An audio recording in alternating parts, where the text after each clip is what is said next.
नमस्कार, मैं हूं दीपक मिश्रा और आपका इस YouTube चैनल में स्वागत है। अब तक हमने am is are, was were व शेल बी विल बी का अध्ययन किया है।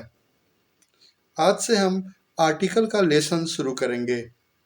इस क्रम में आर्टिकल को विस्तार से जानने की कोशिश करेंगे। आर्टिकल दो प्रकार के होते हैं, इंडेफिनिट अनिश्चयवाचक और डिफिनिट निश्चयवाचक।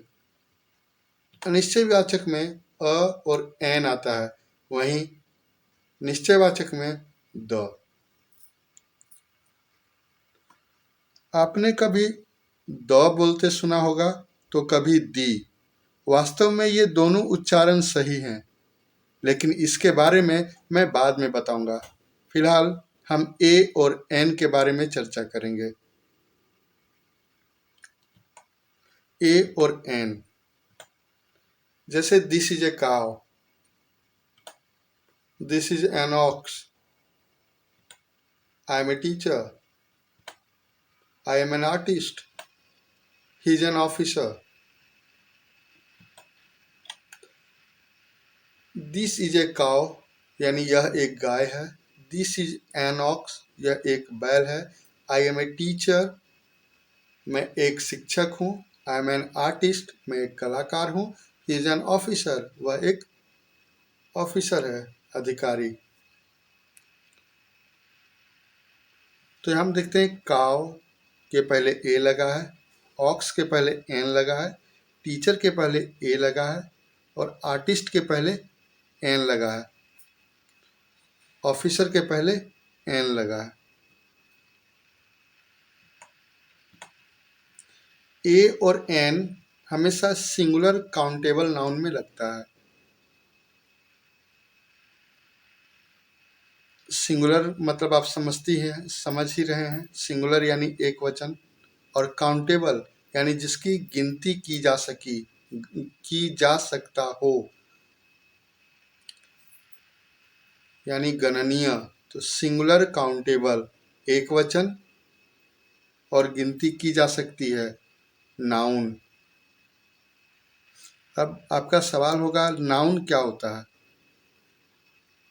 यहां मैं बता दूं कि किसी व्यक्ति, जगह, जानवर, वस्तु या विचार, अनुभव आदि के नाम को नाउन कहा जाता है। और जिस शब्द से एक चीज, एक वस्तु या प्राणी का बोध हो, उसे सिंगुलर नाउन कहा जा सकता है। कहा जाता है, कहा जा सकता नहीं, कहा जाता है। और जिस शब्द से यानी जिस नाउन से दो या दो से अधिक वस्तुओं या प्राणियों का बोध हो, उसे प्लूरल नाउन कहते हैं। एक बार फिर याद दिला दूं कि किसी व्यक्ति, जगह, जानवर, वस्तु या विचार, अनुभव आदि के नाम को नाउन कहा जाता है। आपको यह भी याद होगा या आप यह जानते होंगे कि इसे नेमिंग वर्ड्स भी कहा जाता है। आगे, वह नाउन जिससे एक वस्तु या प्राणी का बोध हो, उसे सिंगुलर नाउन कहते हैं। और वह नाउन जिससे दो या दो से अधिक वस्तु या प्राणियों का बोध हो, उसे प्लूरल नाउन कहते हैं।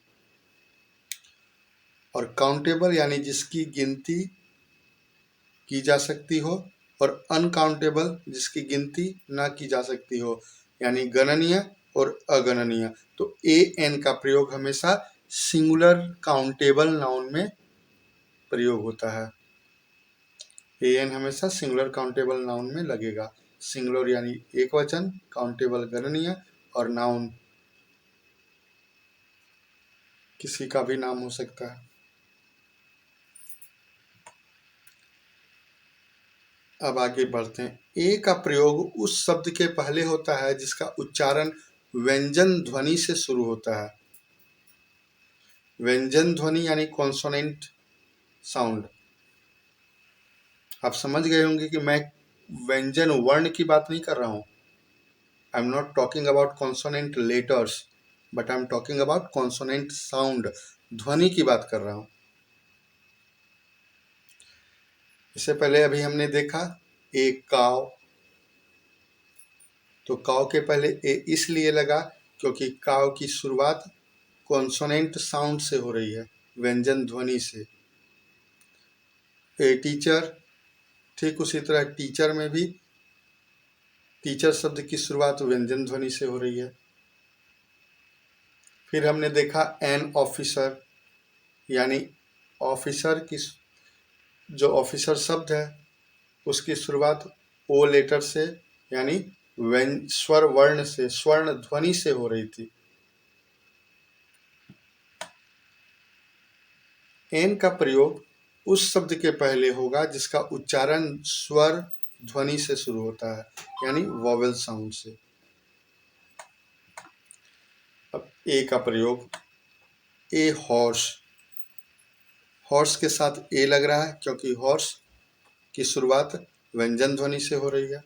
ठीक उसी तरह मैंगो के पहले ए का प्रयोग हो रहा है क्योंकि मैंगो की शुरुआत कॉन्सोनेंट साउंड से हो रही है। ठीक उसी तरह राइटर के साथ ए, मैन के साथ ए, पैरोट के साथ ए पैरोट, बॉय के साथ ए बॉय, गर्ल के साथ ए गर्ल। वहीं एन का प्रयोग देखते हैं, एन एलिफेंट, एलिफेंट शब्द की शुरुआत वॉवेल साउंड से हो रही है इसलिए एन लग रहा है, एन एलिफेंट।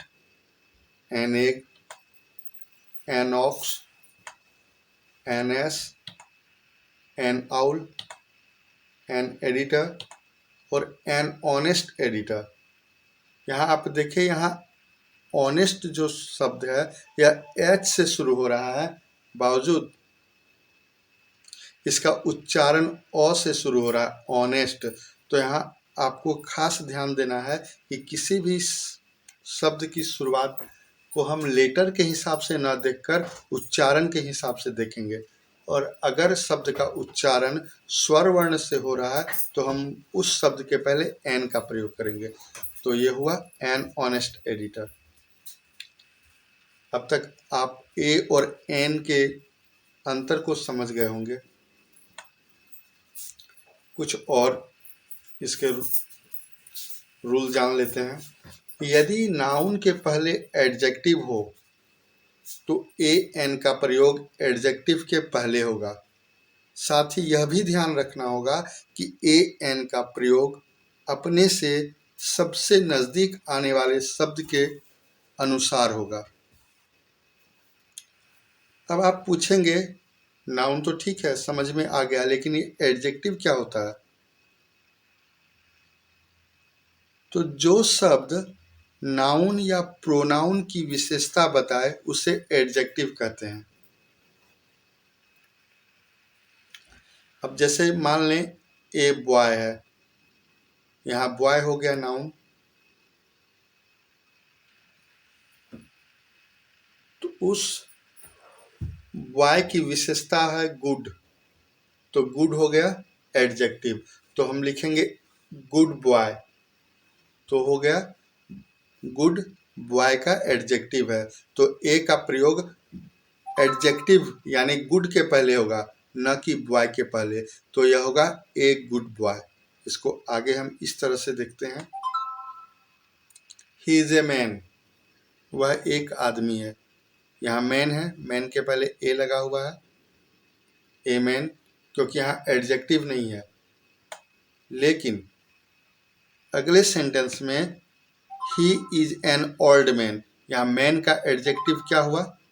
मैन का एडजेक्टिव है ओल्ड। तो हम यहाँ देख चुके हैं कि ए एन का प्रयोग एडजेक्टिव के पहले होगा, यानी मैन के पहले नहीं होगा। मैन के पहले एडजेक्टिव लगेगा, उसके पहले एन लगेगा। तो हम जब भी एन का प्रयोग करेंगे तो एडजेक्टिव के पहले एन का प्रयोग करेंगे अगर नाउन के साथ एडजेक्टिव लगा है। और दूसरे वाक्य पर ध्यान दें कि ए एन का प्रयोग अपने से सबसे नज़दीक आने वाले शब्द के उच्चारण के अनुसार होगा। यहाँ मैन का एडजेक्टिव क्या है? ओल्ड। और ओल्ड का उच्चारण कैसे हो रहा है? ओल्ड का उच्चारण स्वर ध्वनि से हो रहा है, यानी वॉवेल साउंड से।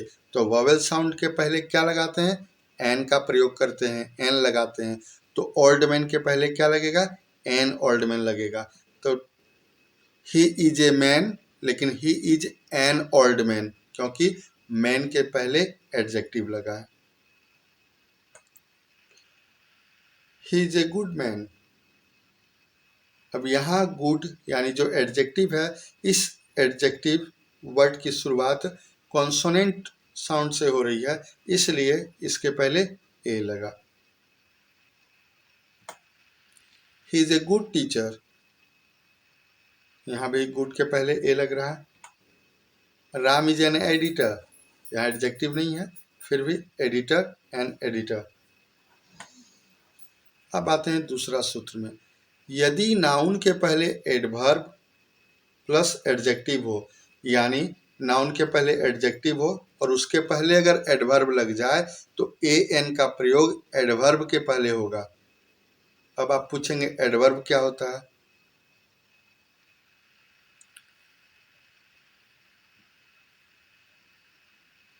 तो जो एडजेक्टिव की विशेषता बताए उस शब्द को एडवर्ब कहते हैं। जैसे मान लीजिए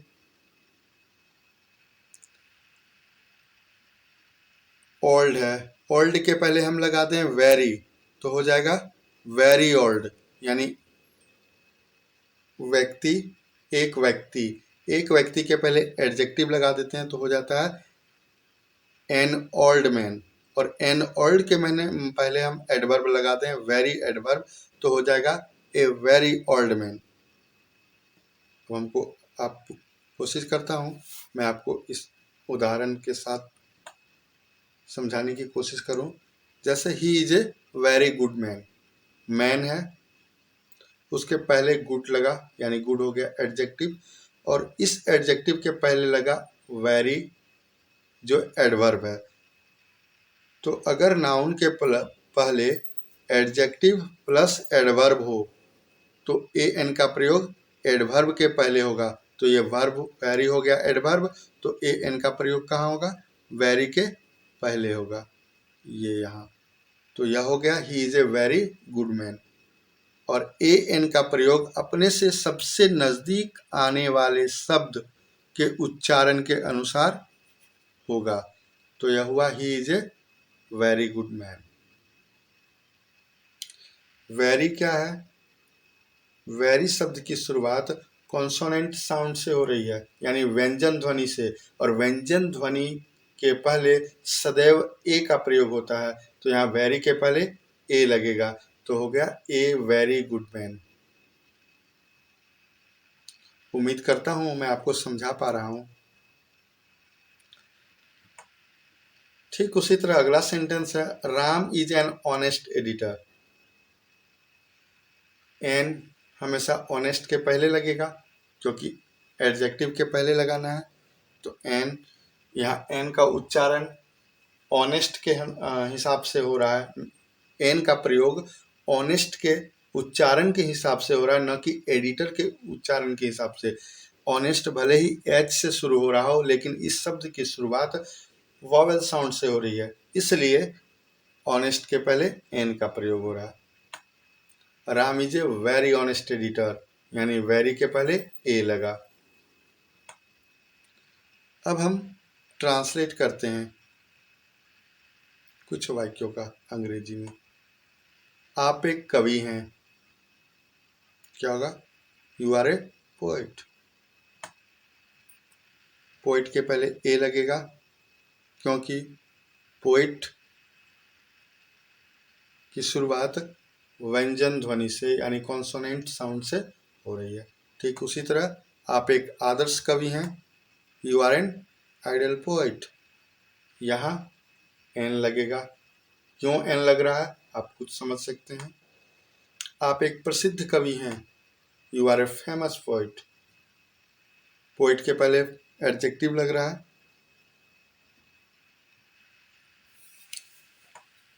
आप एक शिक्षक हैं, you are a teacher. Teacher के साथ ए लगेगा, क्योंकि टीचर की शब्द की शुरुआत हो रही है कॉन्सोनेंट साउंड से। यानी व्यंजन ध्वनि से।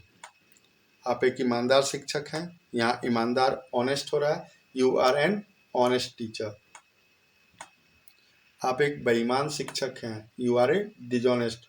यहाँ डी से शुरू हो रहा है यह शब्द, इसलिए हम ए लगा रहे हैं। अब मैं आपको यह बता दूं, यहाँ डी से शुरू हो रहा है, डी तो डी लेटर पर ध्यान नहीं देना है, ध्यान देना है साउंड पे। आप एक बहुत अच्छे शिक्षक हैं, you are a very good teacher. उच्चारण कॉन्सोनेंट ध्वनि से शुरू हो रहा है, इसलिए ए लगेगा। आप कॉन्सोनेंट साउंड और कॉन्सोनेंट लेटर को अच्छी तरह से समझ सकें, इसके लिए मैं अगले वीडियो में भी इसी बात पर चर्चा करूंगा। यही टॉपिक होगा हमारा नेक्स्ट वीडियो का भी, इसलिए आप पूरे धैर्य के साथ सुने। वह एक धनी व्यक्ति है, he is a rich man. तुम एक तेज विद्यार्थी हो, you are an intelligent student. An लग रहा है। और अगला है, यह एक लाल कलम है, it is a red pen. Red शब्द की शुरुआत कॉन्सोनेंट साउंड से हो रही है, लिहाजा रेड के पहले ए लग रहा है, it is a red pen. और हमने पढ़ा है कि हमेशा एडजेक्टिव के पहले होगा। अगर किसी नाउन के पहले एडजेक्टिव लगा हो तो ए एन का प्रयोग एडजेक्टिव के पहले होगा, ना कि नाउन के पहले। यानी it is red a pen ना होकर इट इज रेड पेन होगा। तो आज हमने क्या सीखा? आज हमने सीखा ए और एन का प्रयोग, वहीं कुछ वाक्यों का अनुवाद भी किया। कल क्या सीखेंगे, यानी नेक्स्ट वीडियो में हम यूज ऑफ ए एन, यानी पुनः ए और एन के बारे में ही जानेंगे। Difference between vowel letter and vowel sound, यानी स्वर वर्ण यानी लेटर और स्वर ध्वनि के बीच के अंतर को समझने की कोशिश करेंगे। इस क्रम में कॉन्सोनेंट लेटर और कॉन्सोनेंट साउंड भी होगा, उसके अलावा ट्रांसलेशन भी करेंगे। आशा करता हूँ आज की वीडियो पसंद आई होगी और ए एन का कॉन्सेप्ट समझ में आ गया होगा। आज का यह वीडियो देखने के लिए बहुत बहुत धन्यवाद।